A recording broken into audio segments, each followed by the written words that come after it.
All right, so I decided to choose chapter 5, which was international trade, out of our textbook to look up articles and research them a little bit and try and get a better grasp of what international trade is. And it's really kind of how our politics play a role in other developing countries, and how tariffs and trades play a big role in economies across the world.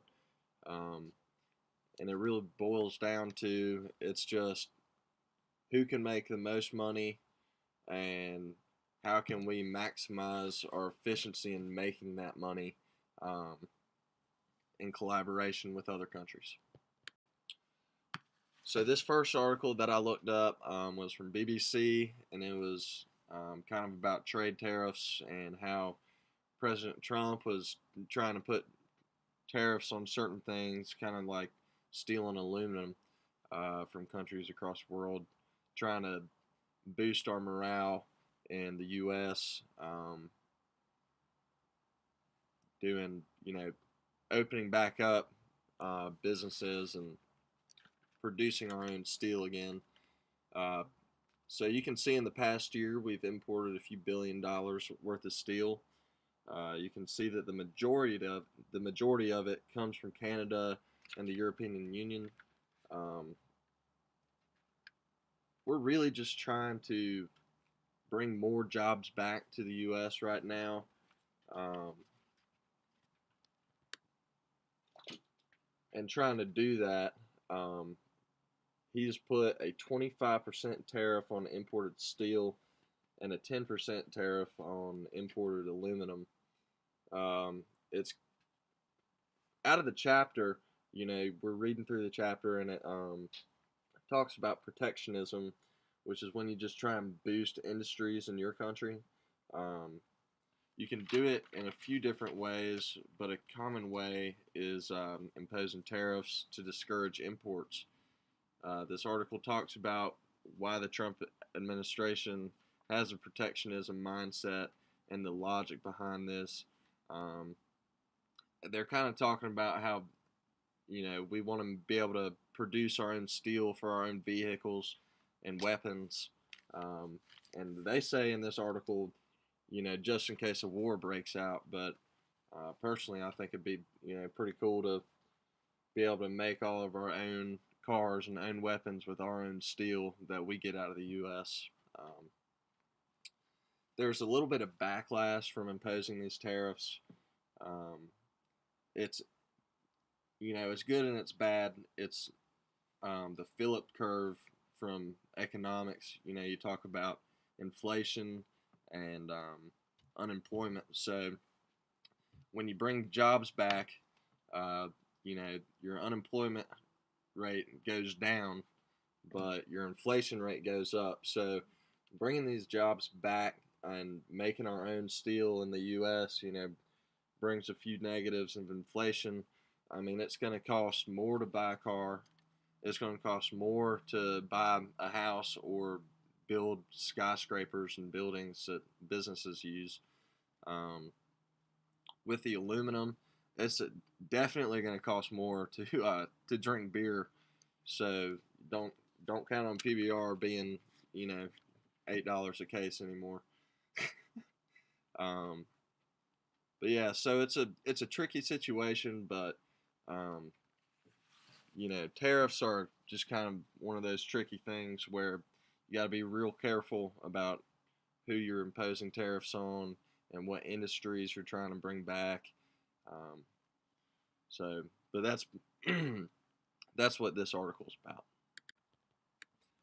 So this is another article that I found, and it really ties in well with the article that I was talking about in the last slide.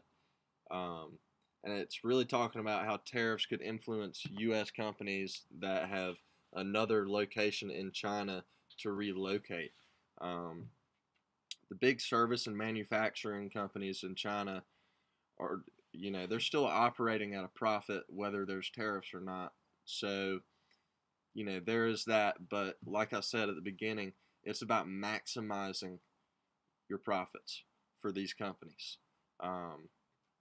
So they're kind of looking to head out if these tariffs are really going to put a hurting on them. But they're playing it kind of, slow right now, and they're just going to see what happens in the long run. These tariffs might not even be in place in 2 years.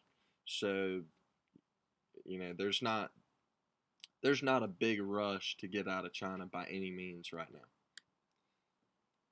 And it's really got a lot to do with these companies that are in China being so intertwined in China's market. They're making a lot of money over there, and they don't want to just evacuate because A, like I said, they're making money, and B, it doesn't really instill good faith from the Chinese if they just pack up and head out because of these tariffs. It's just it's a sticky situation. President Trump's intentions imposing these tariffs was to get these companies back over in the U.S., but it's not really looking like these companies want to do that. They're looking to move to other countries like Vietnam, Malaysia, and India. Um, you know, but they're just not jumping into it because they don't want to look bad to either market, and the company, they're just trying to play it safe right now. So, but we will see if the tariffs work. It's or do what they're intended to do. But they're still new, so we're just waiting. Um, in the book, it talks about this thing called the product life cycle theory, and it's pretty much a theory that says patterns of trade change over time as production shifts and as the product moves from new to maturing to standardized stages. Um, this is I kind of took this a different way than I think the textbook intended me to take it. Um, I think as economies develop around the world, from manufacturing to service to banking and stuff like that, you see the manufacturing, pop up in different places around the world, um, and it really develops. I mean, look at the U.S. We started in we were poor. We didn't have anything, and then we went to the manufacturing stage, and we're this big old powerhouse now. So eventually, throughout however many years it takes, we're gonna see the entire globe go through stages like this, and it's really gonna help everybody, um, because the more people that you can trade with, and the more competitive advantage one country has over another. Um, you're just going to see wealth spread throughout the entire world, and it's pretty cool to see the product life cycle happen.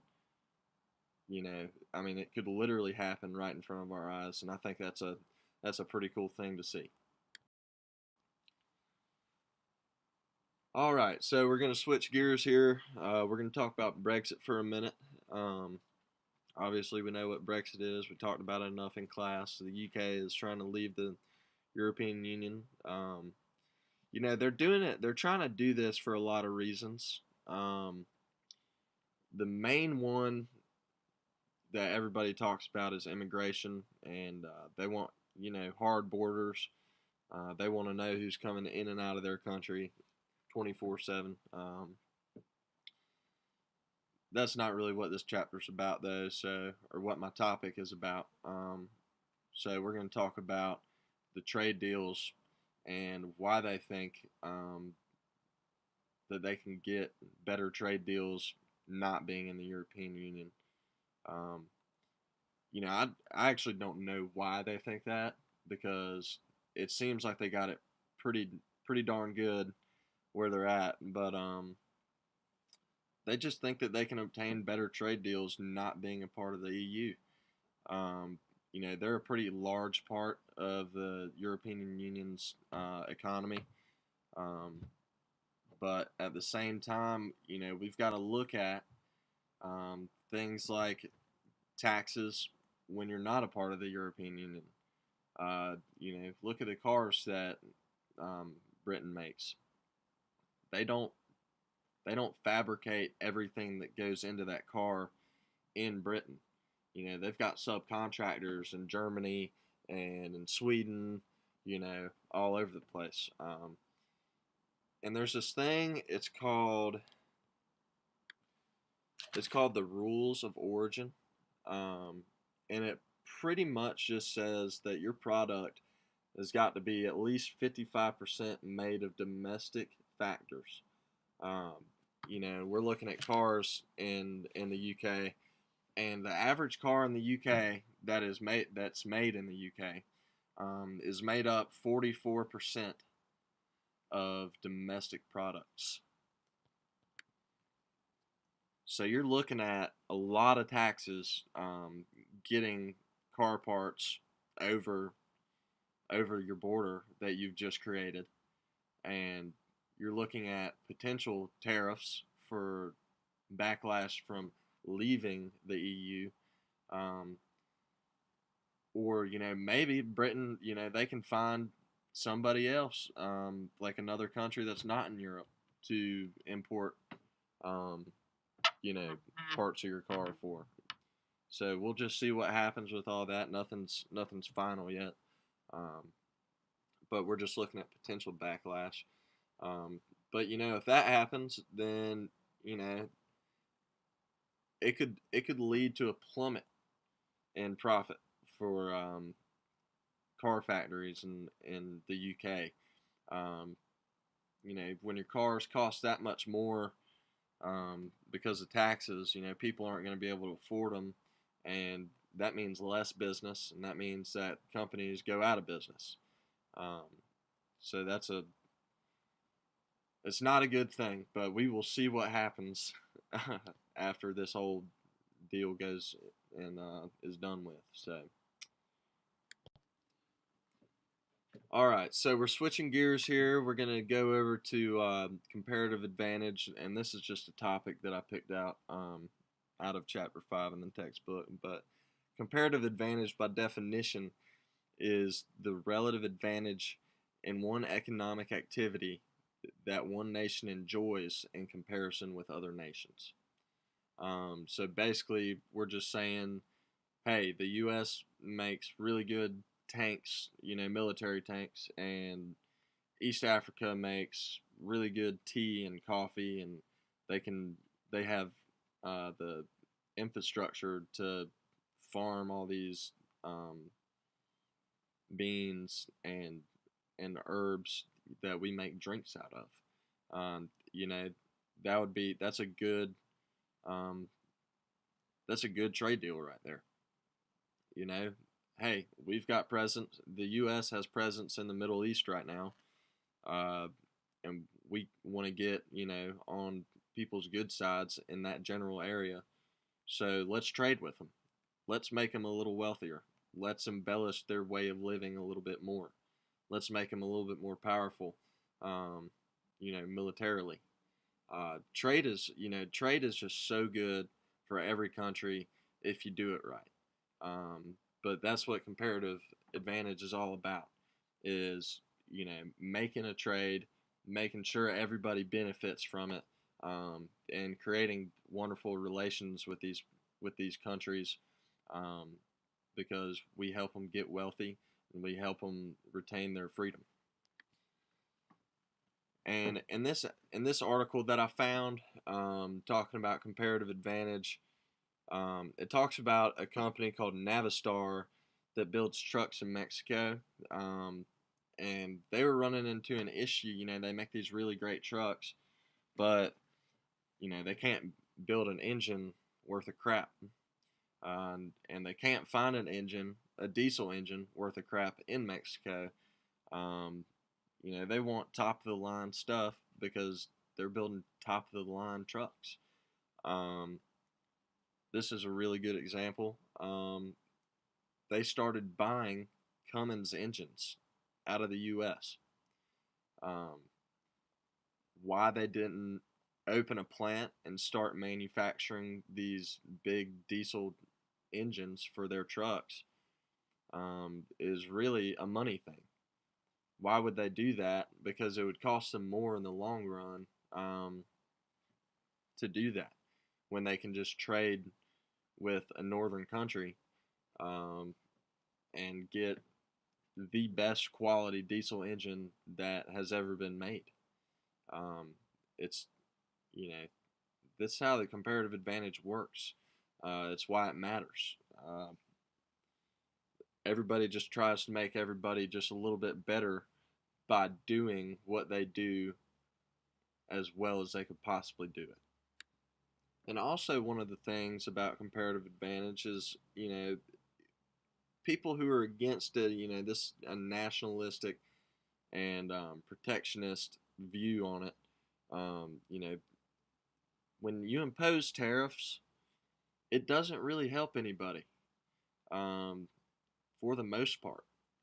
Um, the only reason that I could think that somebody would impose like a crazy tariff on somebody, and this is an example from the news, was Canada having something crazy. It was like a 200% tariff on dairy.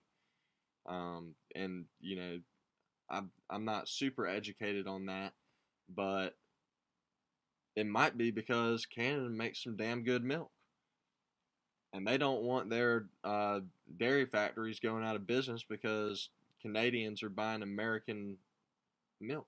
Um, it really, but that's the only trade tariff that I can think of in that situation that possibly be okay. But um, you know, if you have tariffs, it really just diminishes the global supply chain, and it can really ruin a lot of economies really quick.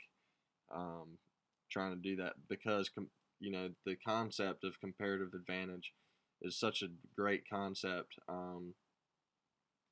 It just benefits everybody, and it's a basis for all trade. Um, it's pretty interesting to see how it affects geopolitical initiatives as well. It's it's a pretty cool concept. So, anyways, this is the end of my presentation. I hope you enjoyed it. Um, I hope you got some valuable information from a little student like me. So, thanks.